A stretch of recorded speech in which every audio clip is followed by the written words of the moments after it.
par rapport à l'objectif qui était fixé initialement par le syndicat du Rhône, qui était de retrouver un fleuve vif et courant. Et bien voilà, quand on est ici, moi pour avoir fréquenté le Rhône avec les débits réservés antérieurs, je peux vous dire qu'il n'avait pas du tout la même allure. Ici, on est vraiment au bord d'une rivière qui court avec, on le sent bien, des difficultés à traverser, par exemple ici à pied dans le courant, alors qu'avant on pouvait traverser le Rhône à pied sans aucun problème. Ce qui se passe au niveau des habitats là sous l'eau, ça ressemble plus à ce qui pouvait se passer dans le Rhône avant son aménagement que avant qu'on augmente les débits réservés. Voilà, c'est un petit peu le message qu'il faut faire passer, et que tous ces organismes-là, ils nous servent vraiment d'indicateur sur à la fois la santé du milieu et ses caractéristiques générales. Alors ici, évidemment, c'est démonstratif. On a des vitesses de courant qui sont relativement importantes. On a un substrat qui est bien propre, qui correspond bien à des habitats qui sont réputés pour accueillir des espèces exigeantes, etc. Mais dans le même contexte, si on remonte un petit peu plus haut, si on descend un petit peu plus en aval, on va avoir des zones quasiment stagnantes, des zones très très lentes qui vont abriter aussi ces espèces-là. L'idée, c'est vraiment d'avoir cette mosaïque d'habitats à la fois de zones qui sont relativement lentes, avec potentiellement des sédiments très fins, soit des sables, soit des limons, qui vont jouxter des zones très courantes avec des sédiments grossiers, etc., de manière à abriter une diversité floristique et faunistique la plus large possible et la plus caractéristique possible des cours d'eau. Le fleuve dans lequel on a augmenté les débits réservés, ce n'est pas uniquement un chenal extrêmement courant, c'est un chenal extrêmement courant auquel est associé un ensemble d'autres types d'habitats qui vont des chenaux moins courants à des zones très très lentes. Et c'est justement ça qui fait l'intérêt de la chose.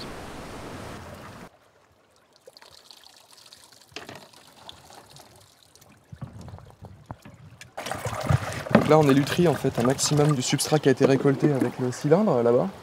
On nettoie les cailloux et toute l'eau on va la filtrer et on va avoir un concentré de matière organique et de petits insectes qui se déplacent, qui vont être conditionnés après dans des boîtes dans de l'alcool et triés, identifiés sous la loupe au laboratoire.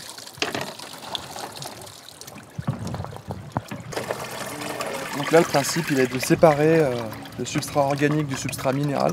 Donc le substrat organique qui va comporter la majorité de la faune. Et le substrat minéral, on essaye de lui extraire le plus de faune possible. Parce que comme il est en plus grande quantité, on va le trier à l'œil nu. On essaye d'éviter de mettre le plus possible des cailloux là-dedans pour éviter que lors du transport, les insectes soient broyés et abîmés. Parce que dans le cadre de notre étude, on essaye d'identifier les différentes espèces à un niveau taxonomique le plus précis possible. Et si elles sont abîmées, c'est très difficile, voire impossible. Ça, c'est un tamis, voilà, qui a une maille de 200 micromètres. Au-dessous de 200 micromètres, ça commence à être vraiment difficile de pouvoir identifier les individus, quoi. Ils sont vraiment petits.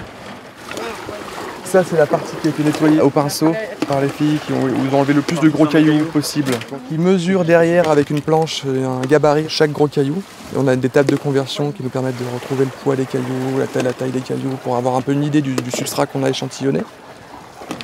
Tout ça est étiqueté. Voilà, un prélèvement supplémentaire. Les invertébrés benthiques, on ne peut pas tous les identifier à l'espèce, contrairement à un oiseau, à un poisson. Et donc du coup, on peut uniquement des fois aller à la famille ou au genre. Donc on ne parle pas en fait de diversité spécifique ici, parce qu'on ne peut pas parfois aller jusqu'à l'espèce pour tous les taxons. Une espèce est un taxon. Une famille, c'est un taxon aussi en fait. C'est un terme un peu générique qui regroupe tous les individus appartenant à des espèces, des familles, des genres différents. On s'en rend pas compte, mais on soulève un caillou, il y a toujours des choses dedans, quoi. Donc là, c'est des choses minuscules, mais il y en a des millions, quoi. Et ces millions, ils sont au deuxième étage de la chaîne alimentaire, après la production d'algues par le soleil. Il va y avoir des petits invertébrés qui vont se développer, des prédateurs d'invertébrés. Il y a une chaîne trophique au niveau d'un caillou. La chaîne trophique, c'est la chaîne alimentaire. Micro-chaîne alimentaire entre des larves brouteurs, des larves prédatrices, des larves parasites, et puis après les poissons, eux, vont venir se nourrir de ces larves-là. Certains poissons, les non-carnassiers, les carnassiers mangent les autres poissons, et ainsi de suite aux oiseaux, et tout ça, ça contribue au bon maintien d'un écosystème tel qu'un fleuve. La Laune des Molottes, qui est fermée à l'amont, ouverte à l'aval. Tu prends la node? Ouais. T'es sur 0 là.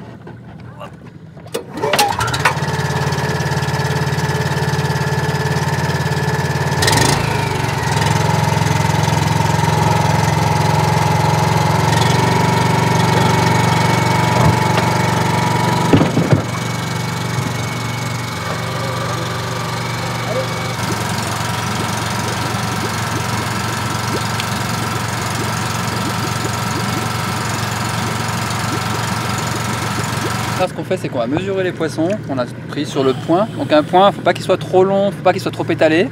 Et donc là, c'est du limon, inférieur à 50 cm, pas d'hydrophyte. Il y a des alevins. Des alevins, tu peux en mettre. Et puis, il n'y a pas d'abri, pas d'hydro. Enfin voilà, donc c'est bon. J'ai une brème, je vais la garder. Ouais. À moins que tu fasses ce tu Non, sais, la. elle est trop petite. Tu vas voir peut-être là. Ah, vilaine. On va la garder. La dernière fois, j'ai réussi sur une qui faisait 4 cm, mais. Parce que j'avais réussi à compter ses rayons à nouveau en fait. Non, ah bah si tu y arrives. Ah ouais, c'est bon, j'y arrive. Ah bah vas-y. Un goujon de 26. C'est une BRB en fait, du coup. Dac. J'ai bien fait de préciser un goujon de 26. Tu l'as mesuré? Je vais la mesurer. Ok. Donc, brème bordelière BRB, c'est 3,6. Ça, c'est un alevin. Mais à mon avis. C'est un goujon. Ouais, vu la marque, ouais, c'est un goujon. Ouais. On va quand même le mesurer du coup. BRB 4-4. Parce que brème bordelière, c'est trop long à dire. Goujon 1,7. Il y a deux espèces de brème. Il y a la brème commune et la brème bordelière qui se ressemblent beaucoup. Surtout quand elles sont petites. La brème. Je te donne toutes les brèmes. Débrouille-toi avec. Mais il y en a plein. Hein. Il y en a plein? Ouais. Je vais en faire un point complet pilulisé pour être sûr. Bouvière 4-6. Chevaine 2-5. Chevaine 2,3. Chevaine. Ah, il bouge. Du calme. 4-2.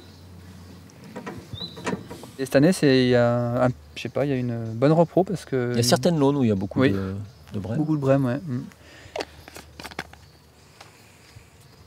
C'est pour la différencier de la brème commune.